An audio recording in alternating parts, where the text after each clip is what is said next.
Wrong route triple riding. Traffic మార్షల్తో యువకుల గొడవ.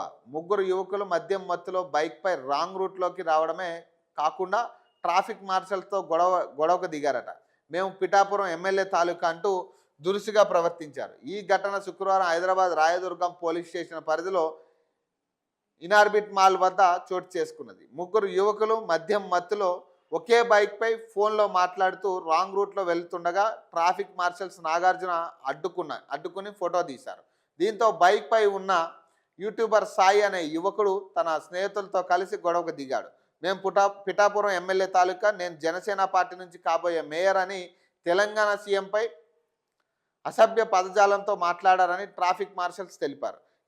ఇదిలా ఉండగా ట్రాఫిక్ మార్షల్స్ 1500 లంచం అడిగారని ఇవ్వకపోవడంతో బూతులు తిడుతూ అడ్డుకున్నారని యువకులు ఆరోపించారట.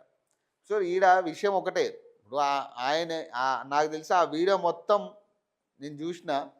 ఆ వీడియోలో నాకు తెలిసి ఇప్పుడు వీళ్ళు అన్నప్పుడు ఇప్పుడు ఆయన మాటలు కూడా అట్లనే ఉన్నాయి. ట్రాఫిక్ మార్షల్స్ అంటున్నారు కదా, అప్పుడు వాళ్ళకి ఎట్లా చట్టబద్ధత కల్పించారు మీరు? ఏ చట్టబద్ధతతో వాళ్ళని మార్షల్ చేసారు మీరు? ఎవరు చేసారు వాళ్ళని మార్షల్స్? ఇప్పుడు హైడ్రా పోలీస్ విధానం తీసుకొచ్చారు. ఎవరు హైడ్రా పోలీసులు? ఎవరు వాళ్ళు?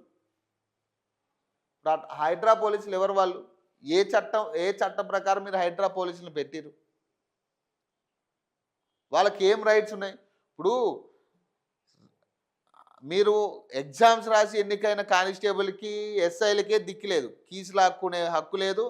కనీసం తాళాల మన సర్టిఫికేట్లు మేము వెబ్సైట్లో చూపించాలి, లేదా మీరు కేసు వేసి పంపించాలి, అంతే.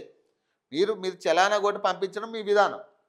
అట్లాంటిది మరి వీళ్ళకి ఏ రకంగా చట్టబద్ధత కల్పించారు మీరు? ఈ మార్షల్స్ అని చెప్పుకునే వాళ్ళకి అసలు వీళ్ళు కేవలం ఎక్స్ట్రా ఫోర్స్ మాత్రమే. వాళ్ళు ఎక్స్ట్రా ఫోర్స్ మాత్రమే. వాళ్ళ పని ఏం చేయాలా? ట్రాఫిక్ క్లియరెన్స్ ఏంటి, అవసరమైతే ఫోటో కొట్టాలా, చలానా కొట్టాలా, పంపించాలి. ఇప్పుడు ఇదే విధానం కదా మన హైకోర్టు కూడా తీర్పులో చెప్పింది కూడా ఇదే కదా. మీరు దౌర్జన్యం చేయొద్దనే కదా. ఇప్పుడు మీరు దౌర్జన్యం చేసిన తర్వాత ఇప్పుడు యువకులు రియాక్ట్ అయ్యారు. ఇప్పుడు వాళ్ళ మద్యం మత్తులో ఉండొచ్చు. మద్యం మత్తులో ఉన్నప్పుడు నువ్వేం చేయాలా? ఇమీడియట్గా పై అధికారులకు నువ్వు రిపోర్ట్ చేయాలి. ఆ దగ్గరలో ఉన్న ట్రాఫిక్ కానిస్టేబుల్కా, ట్రాఫిక్ ఎస్ఐకా నువ్వు రిపోర్ట్ చేసి ఇమీడియట్గా వాళ్ళని అరెస్ట్ చేసి లోపల పెట్టాలి. దాని చట్ట ప్రకారం నువ్వు రియాక్ట్ అవ్వాలి, ఎట్లా అయితే అట్లా. మరి నువ్వెందుకు వాళ్ళని అప్పగించలేదు? నీ పై అధికారులకు ఎందుకు అప్పగించలే? అంటే ఈడ నీ తప్పు కూడా ఉందనేది అర్థమవుతుంది. ఇప్పుడు వాళ్ళు తప్పు చేసి